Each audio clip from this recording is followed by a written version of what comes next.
Assalamualaikum warahmatullahi wabarakatuh. Baik, untuk kesempatan ini saya akan melanjutkan presentasi materi bab 5 dan bab 6, yaitu tentang pinjaman yang diterima dan akuntansi modal bank. Pinjaman yang diterima. A. Pencatatan pinjaman yang diterima dari direktur. Transaksi pinjaman yang diterima didahului dengan perjanjian antara pihak kreditur dengan debitur. Perjanjian yang ditandatangani kedua belah pihak tak dapat dibatalkan secara sepihak bila semua persyaratan telah dipenuhi. Perjanjian ini dalam akuntansi disebut komitmen. Sebagai komitmen tagihan bank yang tak dapat dibatalkan, maka akan dicatat dalam rekening administratif rupiah sisi debit dengan nama RAF, fasilitas pinjaman diterima dan belum digunakan. B. Pinjaman two-step loan.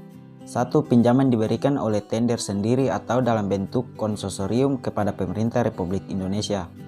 2. Pinjaman ditujukan kepada proyek-proyek yang bertujuan mengembangkan industri kecil dan menengah yang menunjang perekonomian. 3. Pinjaman dapat berupa devisa, barang modal atau jasa atau tenaga ahli. 4. Pemerintah meneruskan pinjaman kepada Participating Financial Institution atau PFI, yaitu bank dan lembaga keuangan bukan bank, dalam bentuk rupiah sehingga risiko selisih kurs yang terjadi menjadi tanggung jawab pemerintah. 5. Suku bunga TSL ditentukan oleh pemerintah. 6. TSL berjangka waktu 15-20 tahun sehingga dapat diakui equity. 7. Perbandingan pembiayaan proyek antara dana TSL dengan dana dari PFI berkisar 80%, 20% dari jumlah kredit. 8. Untuk tagihan TSL yang tidak ditarik atau tidak dipergunakan, PFI wajib membayar kepada pemerintah sejumlah biaya yang dibayar kepada tender oleh pemerintah sesuai dengan perjanjian termasuk komitmen charge sejumlah persentase tertentu berkisar 0,70% per tahun.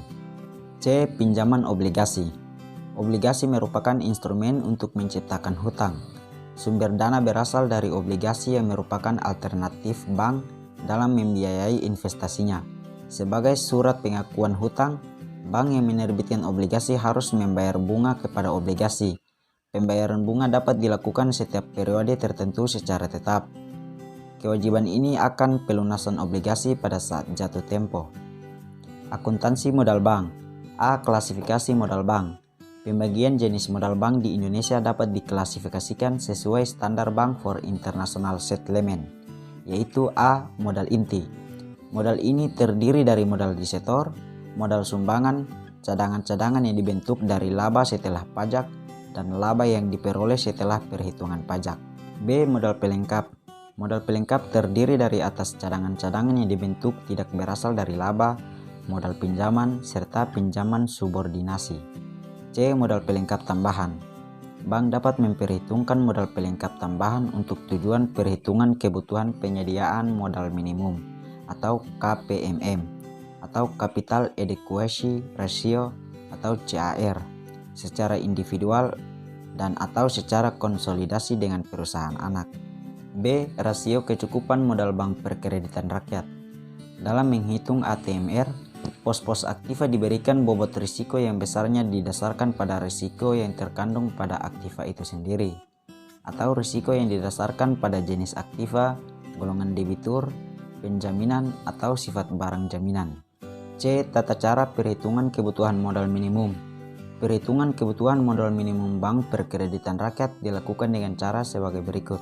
1. Perhitungan kebutuhan modal didasarkan pada ATMR yang dihitung dengan cara mengalihkan nilai nominal pos-pos aktiva dengan bobot risiko masing-masing. Perhitungan ATMR bagi aktiva produktif dengan kualitas kurang lancar, diragukan, atau macet yang dilakukan dengan cara mengalihkan nilai buku cadangan bobot risiko masing-masing. 2. Menjumlahkan ATMR dari masing-masing pos aktiva. 3. Menjumlahkan modal inti dan modal pelengkap untuk mengetahui jumlah modal BPR. 4. Menghitung modal minimum dengan cara mengalihkan jumlah ATMR dengan 8% atau 8/100. 5. Menghitung kekurangan modal dengan cara membandingkan jumlah modal minimum pada angka 4 dengan jumlah modal pada angka 3. 6. Menghitung KPMM dengan cara membandingkan jumlah modal BPR pada angka 3 dengan ATMR pada angka 2. Ya, mungkin itu saja hasil materi presentasi bab 5 dan bab 6. Kurang dan lebih saya mohon maaf. Sekian dan terima kasih. Wassalamualaikum warahmatullahi wabarakatuh.